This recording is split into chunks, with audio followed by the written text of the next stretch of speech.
ఏపీడిఎస్సికి సంబంధించిన last editing choice అయిపోయింది కదా. సో దానికి సంబంధించిన స్కోర్ కార్డు అప్డేట్ చేసినటువంటి స్కోర్ కార్డులు అయితే వీళ్ళు రిలీజ్ చేయడం జరిగింది. ఇప్పటికే మీరు చూసుకొని ఉంటారు కొద్దిసేపటి క్రితం.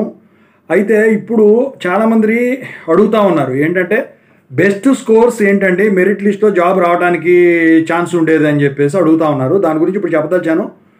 ఇంతవరకు ఈ ఛానల్ సబ్స్క్రైబ్ చేసుకున్న సబ్స్క్రైబ్ చేసుకుని వీడియో లైక్ చేసి షేర్ చేయండి. మీకు డౌట్స్ నా కాల్ కాల్ చేయండి. తెలుగు ఇంగ్లీష్ టెలిగ్రామ్ ఛానల్లో జాయిన్ అవ్వండి. డిస్క్రిప్షన్లో ఉంటాయి లింకులు.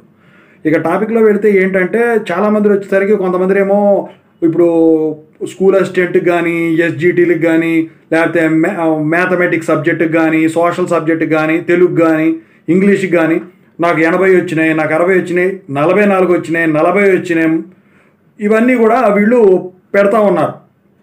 అయితే ఏరియాని బట్టి అంటే రీజియన్ బట్టి కేటగిరీని బట్టి ఇవన్నీ మారుతాయి. సో ఇందుట్లో బెస్ట్ మార్క్ ఇది. సో మనందరికీ తెలిసిన విషయం ఏంటంటే హైయెస్ట్ మార్కు 97 పాయింట్ సంథింగ్ ఉంది శ్రీకాకుళం. అయితే ఇప్పుడు ఇందుట్లో వచ్చేసరికి ఏంటంటే 97 అందరికీ రావాలని కాదు. సో 80 ఉంటే జాబ్ పక్కా. అది ఏ కేటగిరీ అయినా కావచ్చు, 80 ఉంటే జాబ్ పక్కాగా వస్తుంది. ఇక వచ్చేసరికి ఇందుట్లో మీరు గమనించాల్సింది 70 to 77లో ఉంటే సేఫ్ జోన్లో ఉన్నట్టు, అది ఓసీలు. అయితే ఇక బీసీ ఎస్సీ ఎస్టీలు ఎవరైతే ఉన్నారో 65 నుంచి 77 78 వరకు కూడా మ్యాక్సిమం ప్రాబబుల్ అంటే మ్యాక్సిమం ఛాన్సెస్ ఉన్నాయి రావడానికి కూడా. అయితే 40 45 ఇలా ఉన్న వాళ్ళకి ఏంటంటే ఇక ఏదన్నా ఫిజికల్లీ హ్యాండిక్యాప్డ్ ఇలాంటి నార్మలైజేషన్ ఏదన్నా అప్లికబిలిటీ స్పోర్ట్స్ కేటగిరీ ఇలాంటివి ఏమైనా ఉంటే తప్ప వేరే చాయిస్ అయితే అందుట్లో మ్యాక్సిమం ఇక చెప్పలేం.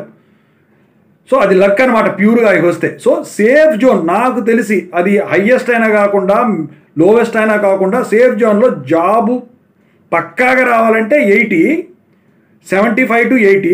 సేఫ్ జోన్లో ఉన్నది ఏంటంటే 65 to 75. అది ఏ కేటగిరీ అయినా కావచ్చు. 60 నుంచి 75కి ఎస్సీ ఎస్టీ వేసుకోండి. అయితే ఒకప్పుడు 62 వస్తే ఎస్టీలకి జాబ్ వచ్చేది. అయితే ఇప్పుడు డిఎస్సిలో వచ్చేసరికి చాలామంది రాశారు. మరి ఆ కాంపిటీషన్ పట్టుకొని సో నేను చెప్పే సేఫ్ జోన్ 65 to 75 అండి. అది ఏ కేటగిరీ అయినా కానివ్వండి. ఓకేనా? సో అదనమాట. ఎందుకంటే ఇప్పుడు అందరికి కలిపి చెప్తున్నారు ఏంటి మీరు అని అడగచ్చు. అయితే ఇక్కడ ఎస్జిటి రాసిన వాళ్ళు పీఈటీ రాసిన వాళ్ళు ఉన్నారు. సో అందరూ 1-4 పోస్టులు అప్లై చేశారు, రాశారు. అయితే ఒక దాంట్లో కనుక వచ్చిందంటే ఇంకో దాంట్లో వచ్చినా వృధానే కదా. అది వదులుకుంటే దాని తర్వాత వేరే వాడికి వెళ్ళిపోతుంది కదా. దాని వెనక ఓసీ కానీ బీసీ కానీ ఎస్సీ కానీ ఉన్నారనుకోండి వాళ్ళకి వెళ్ళిపోతుంది. అందుకని చెప్పేసి ఎన్ని కలుపుకొని చెప్పాను. ఓకేనా? సో ఓవరాల్గా బెస్ట్ స్కోర్స్ అయితే ఇవ్వండి. సో చూసుకోండి మరి.